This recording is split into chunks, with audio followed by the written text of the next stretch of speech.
Yeah, so obviously we got pretty good news today. Naji Marshall coming back tonight against the Pelicans, against his former team. Probably looking to get some revenge there. Pretty good news for the Mavs.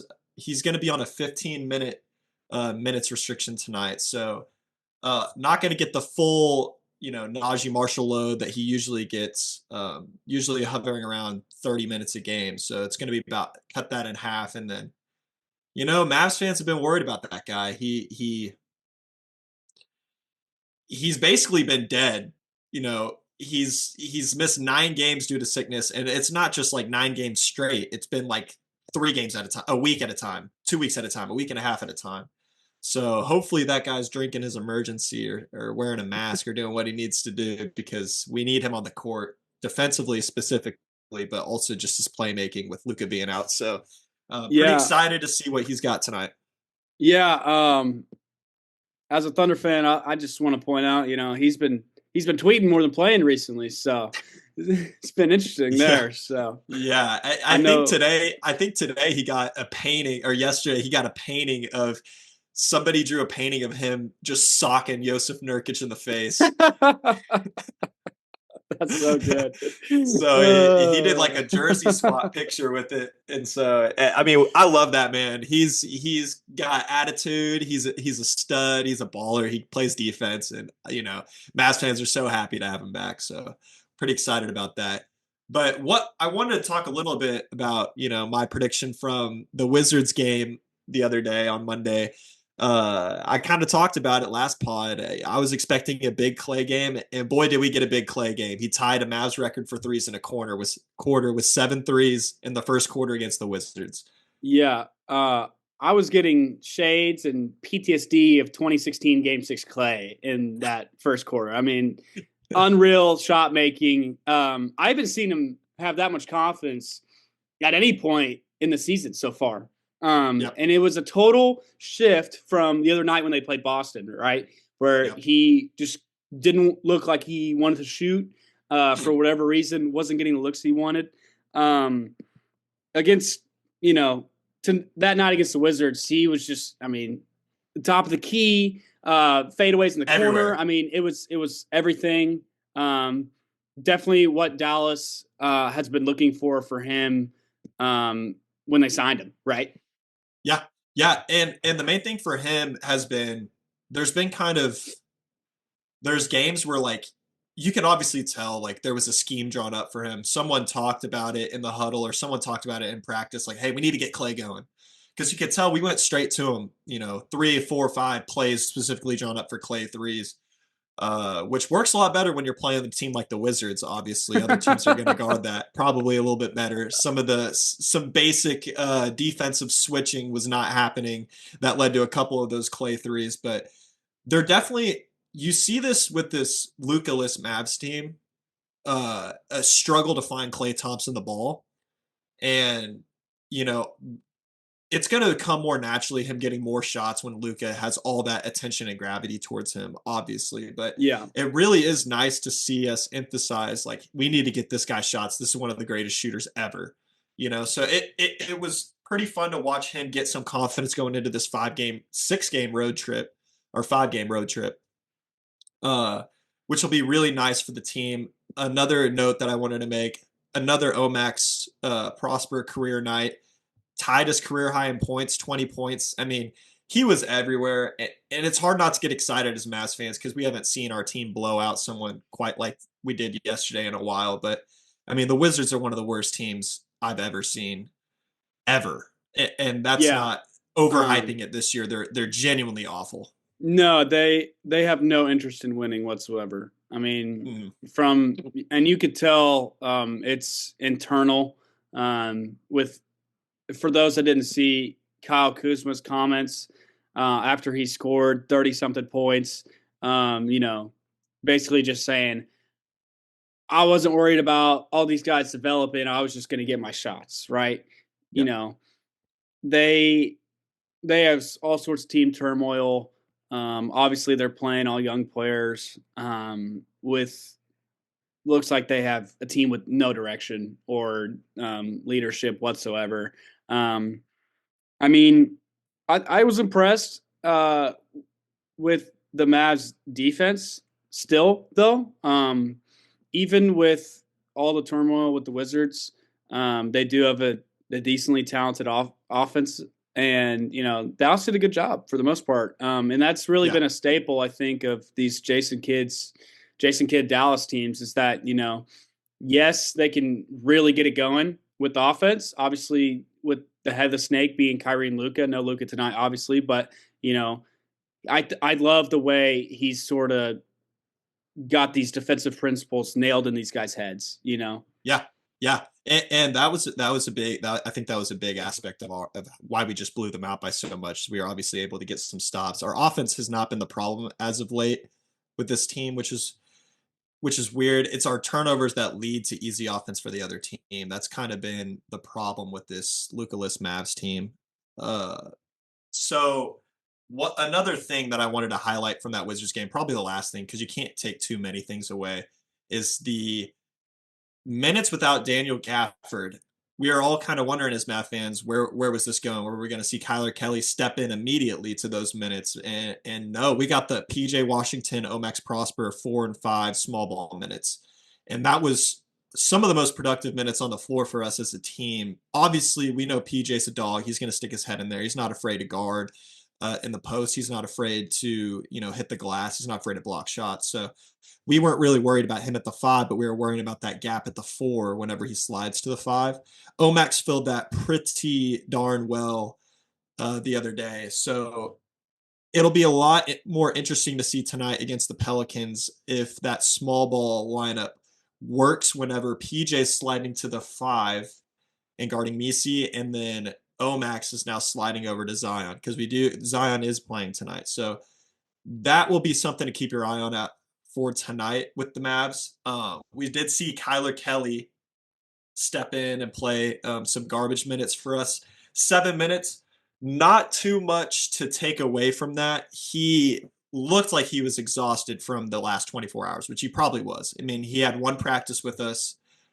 He had, one day to learn schemes. He looked a step behind to me on most plays defensively, which worried me a little bit. So there was a few plays where there was some drivers or there was some backdoor cuts, and instead of going and either walling straight up, he was almost looking at his own man, hugged up tight on his own man, and then by the time he realized he needed to help, because anybody that watched the Mavs know we play funnel defense. We funneled. If you get beat off the dribble, funnel him into our bigs, into our shot blockers. He wasn't ready. He wasn't willing to step, or he wasn't even looking to step up and then take that wall up at the rim with some of these guys. He got a couple of fouls because he was just late because he was so hugged up on his guys. So Yeah, we'll see a little bit more of him in our defensive scheme, being able to roam the paint a little bit more, hopefully. And then obviously, like, I want to see him start meeting some shots at the rim, especially in transition. I think he had a really good opportunity to have a little chase down block, and he just didn't quite attack the rim the way I wanted to. But he did get fouled, scored his first points as a Mav. He got 4 rebounds. He moves well. I just need to see. I want to see a little bit more motor on him getting above the rim on both sides of the floor. So yeah. that was what I saw by him. I thought your point about the way Dallas plays defense, the funneling was key there, and it just kind of highlights why the center position, especially for Dallas, is so important. And part of the reason why Dallas made the finals last year is because they got excellent play throughout the season from Daniel Gafford and Derek Lively, right? Yes. Um, I saw it firsthand too defensively when we played y'all in the playoffs. It really bothered us driving to the rim with those guys under there. And if your big is a step behind or not ready to take those funnels, the Dallas defense is just not going to perform as it should. Yeah. Well, when you're And funneling somebody to the basket, there has to be a communication between the center and the person that's trading that player off, because then there's a rotation that's happening. So the guy funneling him either takes backside help or he goes and rotates up top. Mavericks do it. You kind of see changes against specific teams the way the Mavs do it. It's all on the center though. And Jason Kidd said that he was really good at communicating, but the problem is when he's not able to make that switch early enough, the guard is literally letting that guy have free reign to the basket. He's not really the guard isn't really going to bump him that much unless he's still in good position.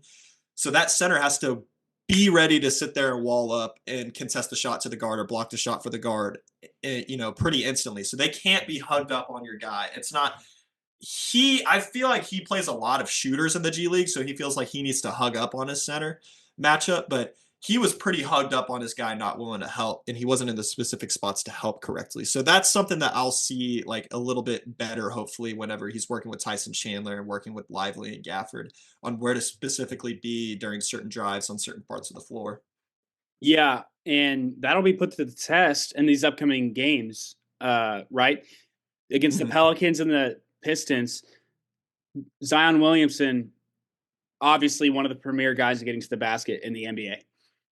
Always has been since he entered the league, just a freak. Right. We all know what Zion Williamson is capable of when he takes care of himself and is healthy. Cade Cunningham, comparable sort of engine there with Detroit. Yep. And really this whole road trip from Cleveland, not necessarily as much, but Philly, Tyrese Maxey, right? Explosive, quick. He's going to have to be ready to, make those, moves, and those helps whenever he needs to, if he's going to be able to play in that game. Same thing with Boston, right? With Jason Tatum. Those guys love to get to the rim. And, this Pelicans game will be interesting. I really do think this is a good matchup for him to experiment because Messi's not a guy that's going to be obviously shooting outside of the restricted area, really. So there's be really reason to see no reason to be on him. Right. If Messi kills you, Messi kills you. Yeah. So great matchup of those principles tonight for him. There's almost a certain part of me that's telling me he's not even going to play tonight. So we'll see how it's really going to rely on if PJ and Omac's minutes are going well. Kyler may not even play, but I'd like to see him play. I'd like to see what we have in our two-way 7-footer with blocks leader. I'd like to see if we can actually use him in certain spots. So hopefully he'll get some meaningful minutes tonight. He didn't against the Wizards. It was 7 minutes of trash minutes. So I'd really like to see him. The main bulk of my Mavs segment tonight, I wanted to talk about some really good news that we heard that a lot of Mavs fans are excited about. Dante Exum upgraded from out to doubtful. And for people that don't follow the NBA that much, probably are like, Caden, you sound like an idiot. But that actually is good news. That means, these are more of a game time decision look than it is just specifically him being out. And so Dante Exum meant a huge part to this Mavs team, especially in the regular season last year. I think there was a certain point in time, like a 5-game period, where he averaged 16 and 10 for us. His stats from last year are 19 minutes a game, so obviously he played a large role on our team. 7.8 points, 2.9 assists. He really is going to be another great ball handler that we can go to throughout the game. The big thing with him is assuming he's going to take about a week or so to get back to his form from last year. He's been out for 4 or 5 months right now with wrist surgery, and is his jump shot going to look as good as it did last year? I think he was shooting like in the 40s for most of the year last year. For especially during the regular season, he was really tearing it up from 3. He had some big clutch plays for the Mavs. My kind of thing is, I'm gonna look at him. Where does he fit during when he gets back on the court with, he's probably going to be back around the same time as Luka. So whose minutes is he taking? What spot is he filling? He's not going to be playing probably 19 minutes a game like he did for us last year. Spencer Dinwiddie has been too good this year. Kyrie has been playing these are the last 5 games. So obviously we have to include Luka in some of these. Clay's been around 26.7 minutes a game. Kyrie's been 37 minutes a game. Spencer's been 30 minutes a game. Naji's been 30 minutes a game. Kessler Edwards 16 minutes a game. Quentin Grimes 30 minutes a game. Hardy 15 minutes a game.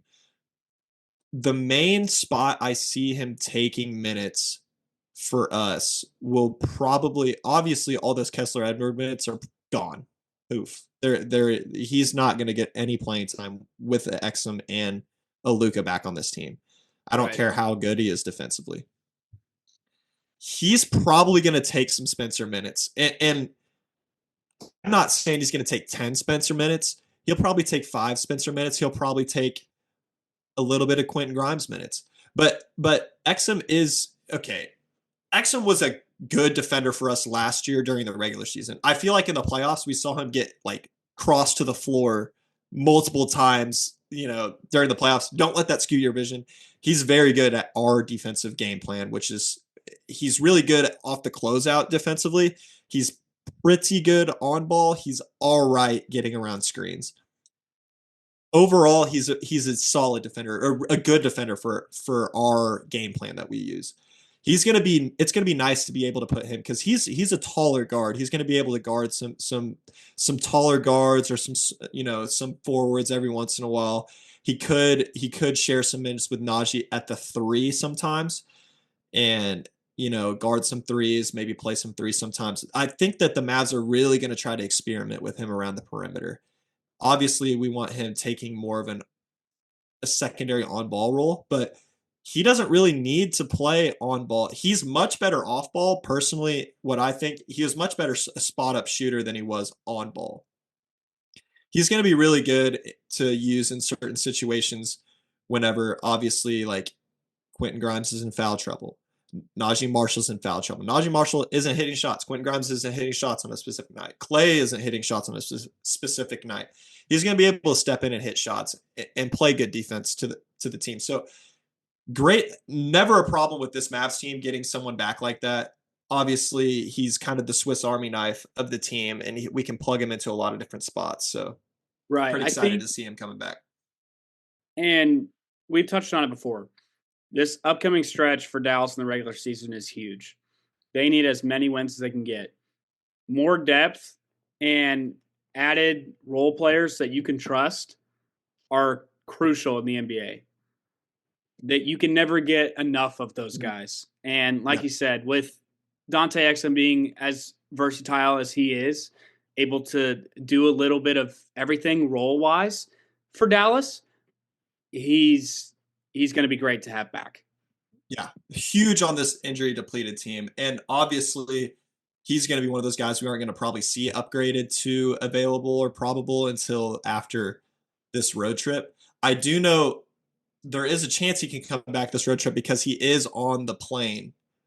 Naji's on the plane, Dwight Powell's on the plane, Exum's on the plane. All these guys are on the plane. Like Luka isn't on the plane, so we're not expecting to see him until they get back. So there is a chance he could play in the Philly or Philly and Boston games at the end of the road trip. So something to keep your eye on. Obviously, we'd like to have Dwight Powell back too. The sign that he's on the plane is really good for us. But uh, Dante Exum, huge for us to have another role player coming back into the lineup. And it's almost like we traded for another guard because we haven't seen him at all this year with this new Mavs team. So pretty excited about that. Yeah, as you should And be. And yeah, Dallas is, I mean, as we've touched on before, in this road trip, it's going to be tough for Dallas. They need all the help they can get. yeah. But I think we got our win versus the Wizards on Monday night. The Mavs over the next 5 games at Pels, at Pistons, at Cavs, at Philly, at Boston. I would be stoked if we went 3-2. If we were able to beat the Pels, Pistons, and Philly, and then probably lose to the Cavs and Celtics, that's a miracle, awesome road trip for us. Gaining us momentum into Luka coming back. Now Philly has like Paul George out for like a week, and then obviously Embiid isn't back yet. Willing to throw a large sum of money that the Mavs are always the team that stars come back against. So we're going to see Embiid and Paul George against us at Philly, willing to throw my entire bank account on it. So that's going to be a much different team than the pretty awful Philly team that we see now. So that will be a harder game than a lot of Mavs fans think. Yeah, thankfully, it seems like y'all are catching Cleveland at a good time, just with them losing 3 in a row. Yep. Um, 2 of them to Could be a good Houston. thing. So Could yeah, be, or could be a you bad never thing. know. You never know, right? Mm-hmm. Playing at the Q is always tough. Those fans are awesome.